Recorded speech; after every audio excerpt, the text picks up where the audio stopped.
Liberty Nation, truth is making a comeback. Oh boy, I sure can't wait to go running today. All I have to do is put on my Nikes. But first, since Nike is my favorite company, I should see if there's any trending news about them.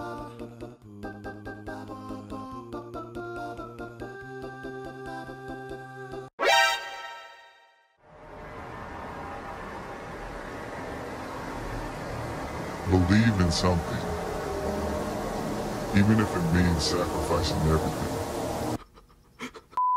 Can someone explain something to me today? I'm a little slow. I'm a little off today. So riddle me this, Batman. What the hell did Colin Kaepernick sacrifice?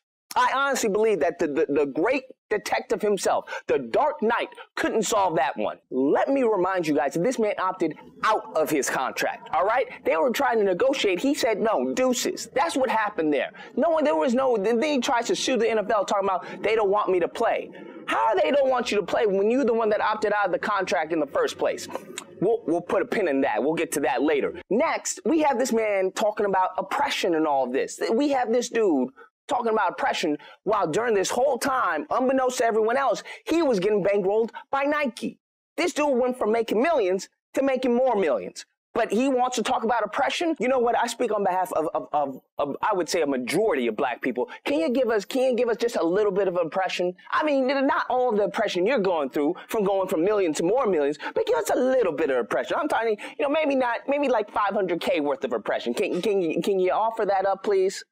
I want to talk about how Nike said he's sacrificing everything. Everything? You mean like when you come out as a black conservative and you start believing in, I don't know, freedom and liberty, and you start believing in picking yourself up by your own bootstraps, and your whole family and your cousins and your friends and every black person that you've ever known ostracize you? Have you lost everything like that, Cap? You still a millionaire. You still can go on TV, you can do whatever the hell you want. The View, any show will put you on. Nike agrees with you. The corporations now agree with you. Walmart, everybody agree with you. Everybody disagree with us. The black conservatives, we come out and say we voting for Trump. We come out and say, you know what? Instead of blaming the police brutality, let's talk about black on black crime. We come out talking about Planned Parenthood and how they're killing 800 of us a day. We come out talking about how the Democrats have ran and owned our neighborhoods for over 60, 70 years, and how they got us living in urban plantations, and how they've done nothing for us. We come out talking about that to lose everything. You sacrificed nothing. Ostensibly, Colin Kaepernick has sacrificed what? I don't know. He has a business degree. With an undergrad degree, he's making millions a year for playing a game. And he's leading a lot of people, a lot of impressionable young people, to believe that America is a bad country. The national anthem is not worthy of Colin Kaepernick's, vaunted recognition. So he's going to kneel. He will not salute the flag. He will not stand for the national anthem. Let me say, I believe that what he's doing to turn our young people against America is, in a long, circuitous way, really contributing to the subversion of our Constitution, and is therefore borderline treasonous. That's why I get tired of people just drum beating the same narrative about, it's not about the flag. He's not talking about the military. Nate Boyer at the Green Beret told him to look, it's not about the flag. Look, this man, when asked by a reporter, said, I will not stand for a flag or country that represents the oppression of black people. He said it's about the flag. So I don't know. You need to take that up with him.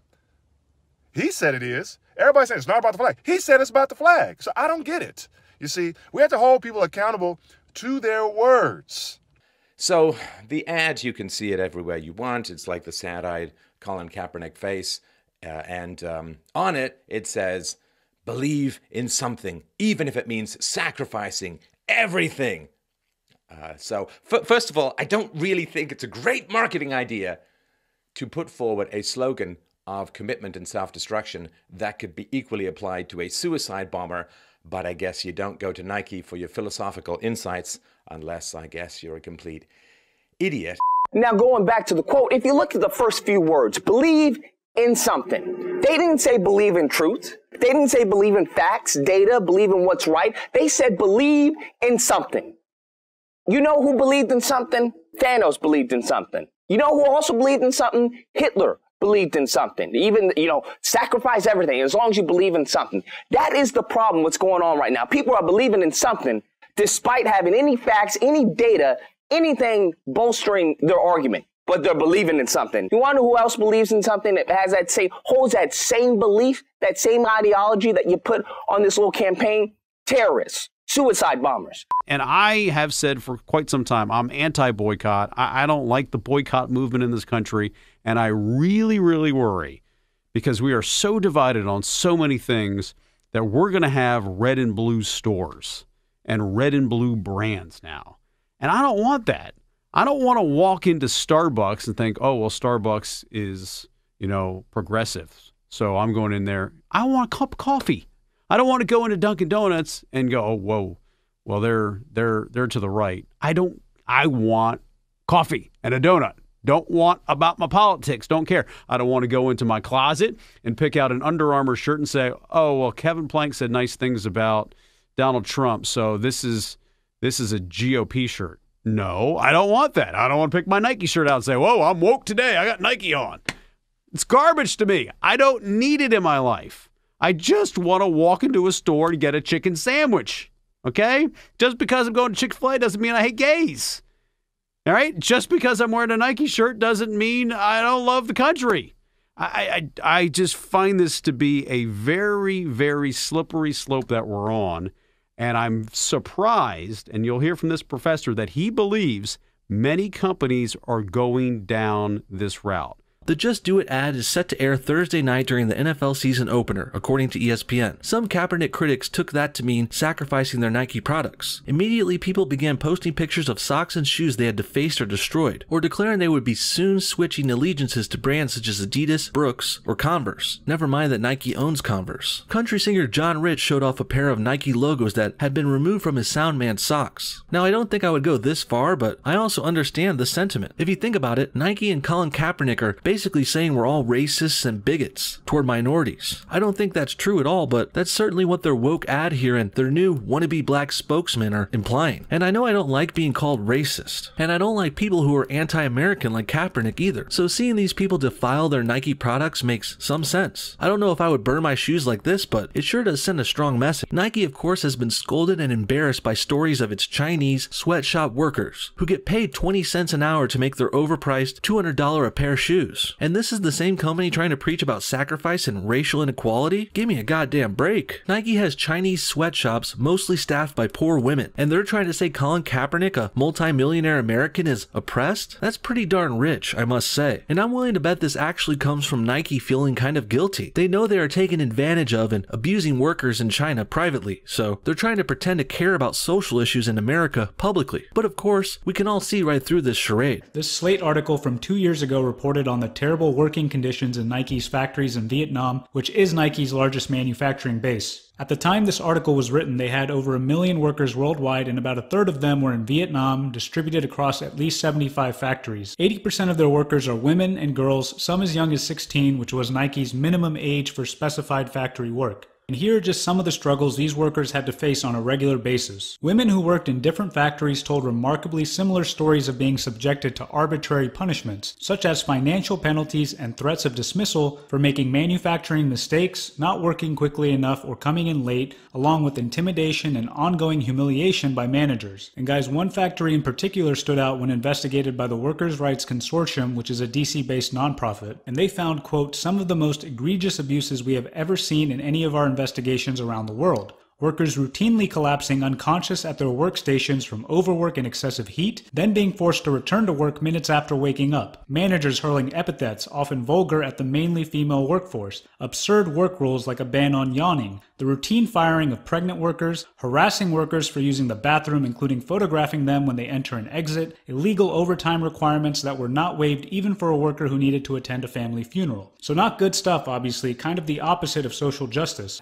I do think the reason why NFL teams did not want Colin Kaepernick is because they just didn't want the press attached to him. I mean, obviously, I think he's a talented, talented enough player to play backup somewhere. I mean, he's not that bad. But teams knew it was just going to bring a lot of controversy if they brought him on their team. Now, I don't know if there was an NFL collusion. I don't know if it was a matter of all these owners saying that, nobody hire Colin Kaepernick. I don't necessarily know if that was the case. I just think every owner is thinking about what's best for their business or, their football brand, their football team. And bringing Colin Kaepernick onto their team really isn't going to do any good. So, of course, his criticisms, it's the 1-2 punch, the genocide of the Native Americans and slavery.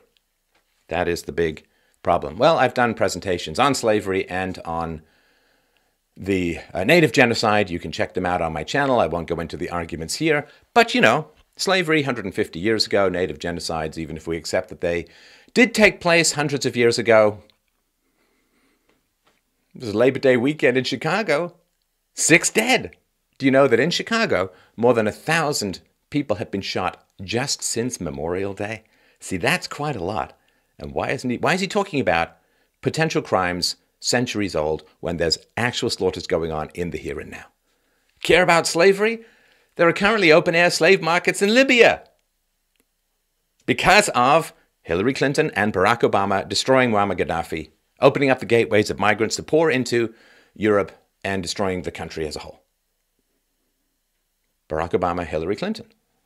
Well, 95% of blacks voted for Barack Obama, and the vast majority of blacks supported Hillary Clinton. Both of them have created conditions that have reintroduced slavery into Libya, where you can buy a human being for $400. Slavery is still being practiced in many countries around the world. Why do you need to go back through this tunnel of time to find a slavery that has been repudiated and rejected and outlawed when you have over 40 million people around the world who are victims of slavery as of 2016? A quarter of those are children. You have more than 10 million slaves in the world right now. Again, not even counting North Korea. Do you care about slavery? I think you don't. I think you care about sowing division. I think you care about getting money. I think you care about fame. I think you care about attention. Do you actually care about slavery? Because it's going on right now. And what are you doing about it? I don't think you care about slavery. I think what you're doing is you're using the bodies of ancient wrongs as human shields for a modern-day socialist political agenda. It's a horrifying use of human beings, of human suffering, of human tragedies, of human evils. Don't use it to shore up your political agenda. I mean, is that what the slaves suffered for? Is that what all the people suffered for, to end slavery? So you could use that suffering, use their suffering to shill for government control of healthcare? That's what he wants. He admires universal healthcare in communist Cuba.